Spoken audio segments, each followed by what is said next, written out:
Welcome to your Akashic Update. My name is Laura Mazzata. I am a holistic therapist of 20 years and an Akashic Records expert. I am also the author of Holistic Mental Health. If this is a book that you have not heard of and want to look at, there is a link in the description of this video, in addition to the link for the 2023 Holistic Mental Health Project. So we are going to be doing volume 2 of Holistic Mental Health that kicks off in June. So if you are a holistic practitioner or know of one who has successfully guided other people into enhanced mental health, this is something to check out because it's a beautiful collaboration and community of authors raising awareness for people being able to find and navigate into their own stabilized mental health in their own way, in their unique way, in an empowered way. So you can check that out if you want. And let's get started. Let's talk about what we're doing here on this Akashic Update today. So we're going to be talking about anger and what anger really is, giving you a new perspective on how to look at anger, the fact that manifestation is bullshit, how I desire for you to throw the concept of time management in the garbage can and replace it with the concept of time efficiency, releasing blame and how that sets us free and really lightens, not just lightens our load, but enhances our intimacy with other people and ourselves, and the fact that spiritual bypassing is for the birds. So let's get started with anger. This concept of anger came through the Akashic Records when I was on a session with a client one-on-one. And in this session, we were talking about, this anger that she feels was very, very justifiable. And most of the time that we're angry, we do feel that our anger is very, very justified. And of course, any feeling that we have is justifiable on a conscious level, okay? But when we look at this from an energetic perspective, it's really important to look at anger from two questions, asking these two questions. Why is whatever it is that's making you angry bothering you? Like, why is it pissing you off? Why are you getting so mad? It's because you care a lot, right? There's something in there that you're very attached to, that you are very, very passionate about. And once you find that out, okay, what is this thing that I'm really, really passionate about? You then identify, okay, well, why am I passionate about it? Like, am I passionate about it because it makes me feel like a rock star? Am I passionate about it because when I follow through with advocating for this thing or doing something to change it, it serves the greater good? A lot of times anger can come up because we're energetically activated by someone else. And activation is a good thing, even if it doesn't feel good in the moment, because what happens is it's gotten our energy going. Now we're moving, okay? And energetic movement is always a good thing, especially when we're getting triggered by something that exists underneath the surface. 95% of the material that exists in our minds is subconscious. And one of the best preventive tools for our mental health and our physical health is to be able to resolve, excavate, and move subconscious material into a different level of rewiring. And we don't always have to have conscious understanding of subconscious material for that to be effective. So sometimes we can just work with the energy. So your energy is activated by somebody else. Good, thank them. Yay, thanks for activating me. Because what it does is it gives me an opportunity to get all of this energy out of the basement. And even if I still feel that this anger that I feel towards this other person is justified, I have now processed an aspect of myself that was stuck inside, because everything that other people reflect to us is a reflection of a part of us that desires more attention. So when we allow that anger to come up, we might even, I just posted on this today, we might even write something like a letter to this person that we don't give them. And you can ceremoniously destroy this letter anytime if you'd like, or reread it and then do something to stomp on it. I don't care. But the point is getting it out, right? You're writing this angry letter. And what you're really doing is you are allowing yourself to see and witness a version of yourself that's coming forward in this activation by the other person. Okay, it's actually a beautiful self-intimacy process to allow yourself to get pissed off and let it move through, rather than trying to stuff it or justify it or things like that, okay? So most of the time when we get angry, whether it's something that's personal, like we just talked about, that really reflects something within ourselves that we need to move through, or something that we realize, oh, wow, you know what? I'm pissed about this because I really care. I really care. Somebody did this and I just feel like it's wrong and it's going to hurt other people, right? Good. Allow that information to fuel your advocacy and give you breadcrumbs toward what it is that you really desire and want and fuels you in this world. That's the passion that drives us. Okay, so allow your anger to be passion and allow yourself to get in touch with why it's bothering you and how it serves the greater good. Because I guarantee you, if you're watching this video, you're a heart-spaced human who's very self-aware, very in touch with intuitive practices and the universe. Why would you be watching an Akashic update if you don't know anything about the universe, right? Or aren't interested in being connected more in some way? Your anger serves the greater good because it's an energetic activation and we need more energy activated in this world and we need more passion. Okay. Second thing, manifestation is bullshit. Manifestation is bullshit. It really is. And I got to be honest, it makes me crazy sometimes to see all of these coaches blowing up the internet about all the manifestation practices that are going to make you a shitload of money and make you feel like a rock star. Don't get me wrong. There are some practices that are very helpful and very effective, just in terms of tools for making yourself feel better about yourself, allowing yourself to rewire your energy, things like that. But when it comes to actual manifestation, we are focusing on something that we want. Like, how much bullshit is that, right? We're talking about spirituality and being in touch with the universe. And that's a process of surrender and losing the ego or side tabling the ego and allowing ourselves to let God lead the way, let the universe lead the way. And if we're truly in surrender and we're truly connected to our soul, we don't need to set fucking goals. We don't need to decide this is where I want to go. Here's my agenda. What are the manifestation practices I can use to get there? It's like you're trying to manipulate the universe. It's bullshit. It's like, all right, so I'm going to set this up for myself in terms of a goal. And I am going to do all of these strategies and tactics to try to manipulate the universe into giving me what it is I want, right? Or actually, when we think about what it is we want, again, similar to the question I asked around anger, like, why do you want it? You want it because it makes you feel good. You want it because it gives you joy and elation, which are on the top of the emotional frequency scale, the top of the universal frequency scale. But guess what? You have access to joy and freedom and elation right now in every single moment. You don't have to manifest anything to bring you that. So instead of looking at manifestation as, okay, I'm going to call something in, recognize it's already here. That joy is already within me. That frequency already exists in my field. The fact that that desire for something else is even coming up is a sign that it's already somewhere in my field, kind of tickling my cognition a little bit, sparking my interest and inviting me in. So allow yourself to be invited. Allow yourself to experience joy. It could be going to get ice cream. It could be going for a run. It could be connecting with friends that make you laugh your ass off, right? But you got to release the goal, because manifestation is so attached to an outcome. Even when people say, it's about aligning with the vibration that will bring in what you want. To a degree, I like that a little bit better, but it's still very outcome oriented, right? It's like, well, okay, I need to maintain, there's like pressure with it. I need to maintain this frequency in order to get what I want. Why don't you just release what it is you want and just realize the reason I want this is because I want to experience joy. I have access to that now. God, how am I meant to embody joy in this moment? Can you show it to me? Right? And then tap into the frequency now and allow yourself to hold it for maybe a couple of seconds longer than you typically would. Don't allow it to be fleeting. And just enjoy the freaking moment, right? Manifestation is all about future level thinking.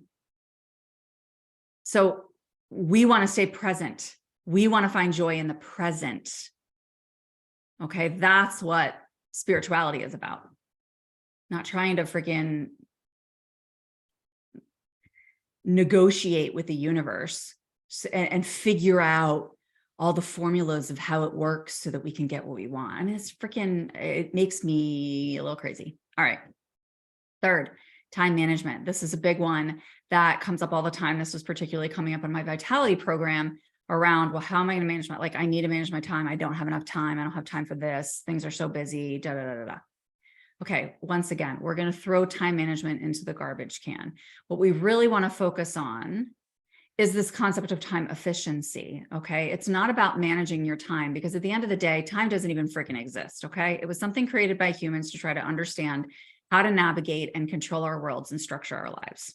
Okay. And time efficiency is something that's really what you want. You don't want to manage your time. You want to become more efficient with your time so that you have more space for yourself, for rest, for allowing your energy to expand and to do the things that you want to do. And so you just want to become more efficient with the time that you already have and the space that you already have. So one of the best ways to assist with time efficiency is to open up space. And people think that this is counterintuitive, because it's like, well, okay, Laura, but if I don't have time to open up space, that's the mind fuck, right? It's being able to say, you need to be intentional. You want to manage your time better, open up more space. And I promise you more will open. So it's like, all right, I'm going to sit with myself for 2 minutes every morning, or 1 minute every morning. Do whatever the hell you want with that time. I don't care. It doesn't matter what you do with the time. It's that you're being intentional with it. And you're saying, I'm going to choose to open up this space. And as you do so, the universe hears that. The universe follows your intention, right? Your really soul-led intention. And why do you want to be more efficient with your time? Because you want to experience joy. You want to do more things that make you feel lit up in this world. And you don't want to feel like you're on the freaking hamster wheel and roller coaster of life all the time, having to do and complete all the shoulds and check off the boxes. Right? So it's opening up space, and meditation is one of the most beautiful ways to do that, because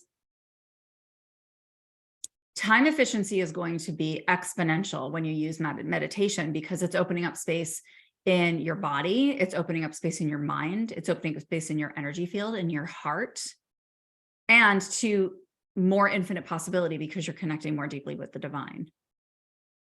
Okay. So I want you to throw the time management concept away and really look more at time efficiency, and not from a space of how do I become more efficient in terms of productivity, right? We don't want to look at it that way. We want to look at how can I clear up more cognitive space, more space in my energy field so that I can hold more, because we have an infinite capacity to hold energy. That doesn't mean we have to in every moment. We get to choose what energy we hold, and we get to choose what energy we do not desire to hold. But we have the capacity to hold a ton. Okay. And it's funny, because you'll notice things will feel good and you'll open up your energy field to it. And then other things will start to fall away that maybe aren't as joyful, or this thing you've opened up your world to may become less joyful over time as you change and expand. And then you don't go back to the drawing board, but you just become curious and witnessing of, okay, like I'm only making myself available for joy. And trust me, I know a lot of you are probably working 9 to 5s or doing things that feel obligatory, that you feel you have to do to pay the bills and get through this human life. You can bring joy into those experiences, though. You can set aside a minute a day, a couple minutes a day, to start opening space so that you are creating a greater level of efficiency in what you're doing, so that even if you're doing all of the same tasks during the day, when you come home, you have more space, more resolve, more stillness, more centeredness, and more bandwidth to be able to hold more. Okay. Next thing here, I think this is number 4, releasing blame. So there's a lot of talk out there, and trust me, I've been a therapist for 20 years. I get it that there are childhood stories that have occurred in our lives, whether it's with our families of origin or a coach or bullying or sexual trauma or anything that's coming up, that feel really limiting in terms of being able to move forward. They feel like obstacles, and we can blame these things in our history. I've been there myself, right? Even people who have been abusive to me in multiple different ways. and we blame them. And unfortunately, we make it bigger and it becomes a trap for us, because what we're doing is we're still placing ourselves in the role of victim, and we're still placing them in a role of a villain, right? And so it's when you release blame from them and you realize that every single person in our life over the course of time has served a very real purpose that our soul contracted with to learn the lessons that we're meant to learn, then we're able to appreciate that these people filled some kind of subconscious void that existed within us at the time. Like, for instance, I'll give you an example. Sepsis. I had sepsis 7 years ago, almost killed me. Okay. 30 minutes away from death. I'm so grateful for it. So grateful for it. Because I'm a stubborn human. We all have a level of stubbornness as human beings. Some are more stubborn than others, right?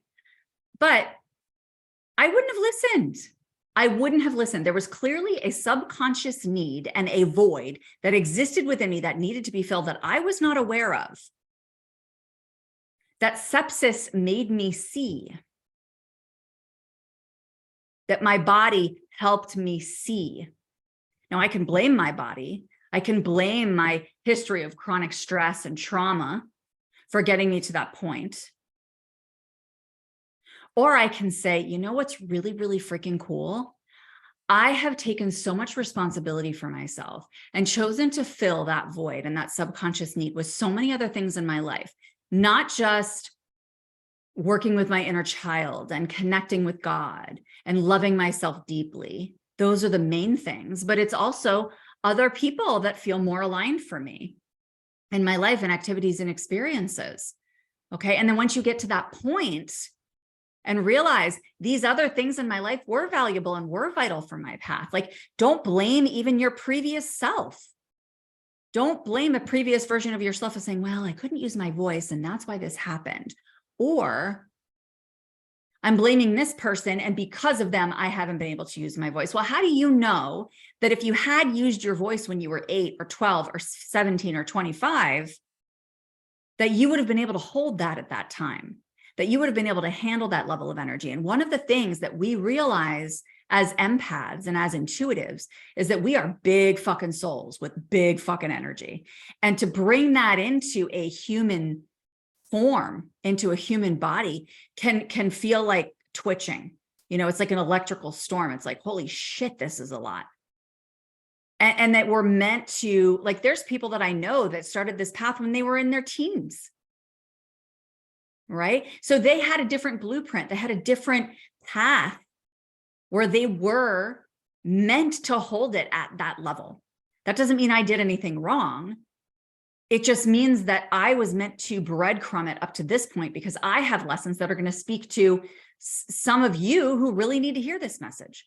Whereas, you know, Joe Schmo is going to have another story that is really going to resonate maybe with a different population. Good. We want people to have different experiences like that, because we want to be able to spread our light and access the hearts and identify with and validate people who are like us and who can continue to feel better by collaborating with people who share a similar vibe and align with one another. And that's how the planet starts to rise in consciousness little by little. Okay. Because what we want to realize that these things that happen in our lives, whether they're situations or whether they're relationships that have been rough, they were vital to our paths, and they also served as a distraction from our own deeply immersive self-love. Me blaming people for abusing me is distracting me from taking responsibility for deeply loving myself. And once I fill that with forgiveness, personal responsibility, wholehearted acceptance, I don't need anyone or anything to complete me. I don't need to rely on any of that. So it's a sign of healing when these relationships from the past shift or dissolve. Okay. And sometimes you can say, well, that's good to open them up, because then once you're the release blame, you have more space in your energy field to be able to welcome more in. Yes.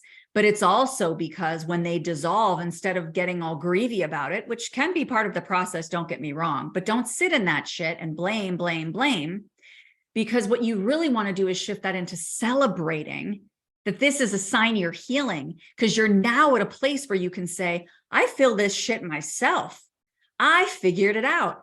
I don't need them to fill that subconscious wound anymore.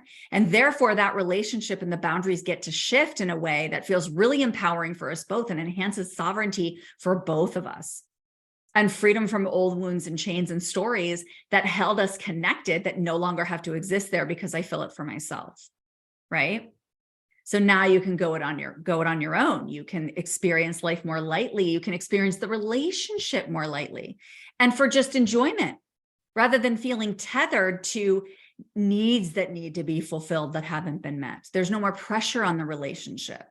This is a great example for your relationship with your parents, right? So many of us blame our parents for this, that, or the other thing, but it's like, guess what I want to do? My parents going to die someday. I just want to have fun with them. I want to enjoy them. I want to appreciate that my soul chose to contract with this person. And don't get me wrong, there are going to be people who are in such resistance and not open to any shifts in you. And that's where you can say, okay, like then if that's meant to dissolve, I do allow myself to honor the grief, but I also very beautifully shift that into celebration of how much I've healed and how sovereign I've become. Okay. And lastly, on this piece, I just want to mention that we want to shift into gratitude around these relationships and the things that have happened in our past. It's realizing that, you know, they held space for us, even if it was disguised in the form of something supposedly awful.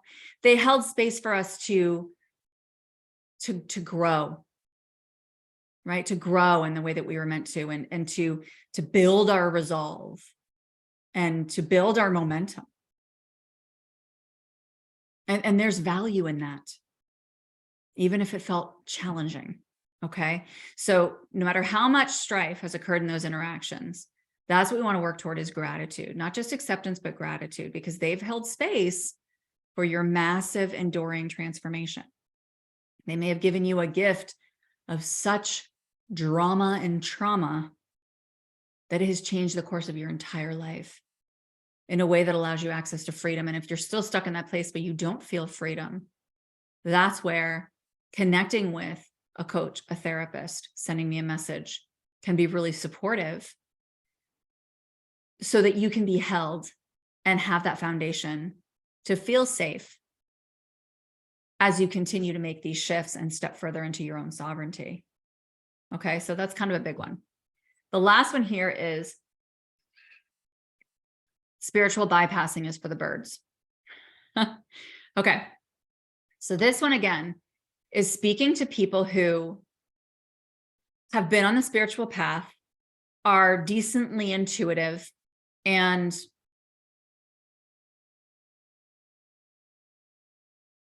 have a pretty intimate relationship with God, the universe, higher self, source, whatever you want to call it. Okay. And this is what I've found, because this is what I'm going to read a little bit of my notes here.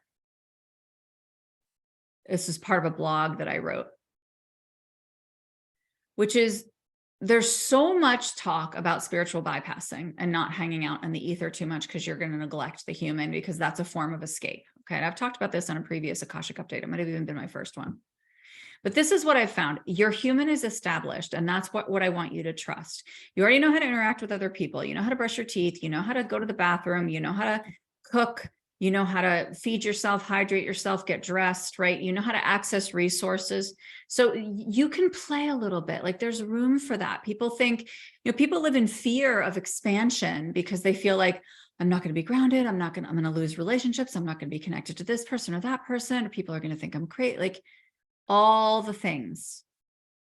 Okay. Just give yourself space. Again, we're talking about space and like time efficiency and growth and all of that. We have to open space for ourselves to follow our desire in whatever joy feels like in that moment. And if you feel like astral traveling, or if you feel like going into past lives, or if you feel like going into transcendental meditation, right, and deepening stillness with yourself, do it. You don't have to avoid that because you think, I'm going to neglect my loved ones, or I'm going to neglect responsibilities in my life. Trust that you're human, it's done. It's grounded. You know how to do that shit already. You've been on this planet long enough. You know how to do that. You know how to ground into physical reality, physical touch, snacking, sitting on the earth, noticing your 5 senses. You know how to do these things, okay?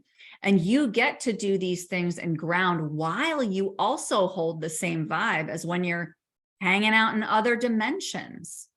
Okay, let your imagination run wild. That's the best way for your intuition to expand and your consciousness to expand and your awareness to expand, which allows you greater self-intimacy, connection with others, wisdom, and honestly, much less strife, much less struggle in your life. You've really got this. It comes down to self-trust.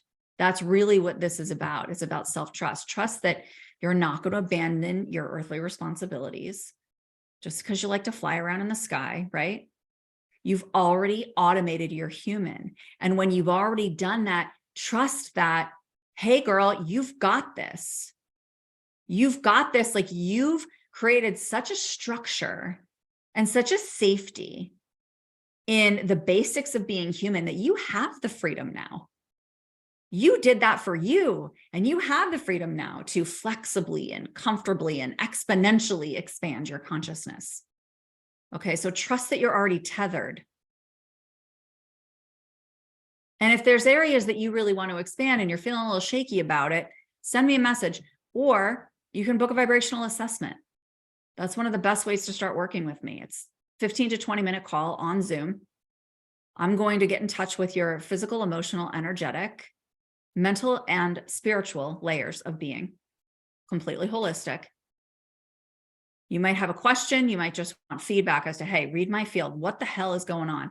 What's hiding that I can't see? Where is my most potent next level of alignment or expansion or settling into who I am?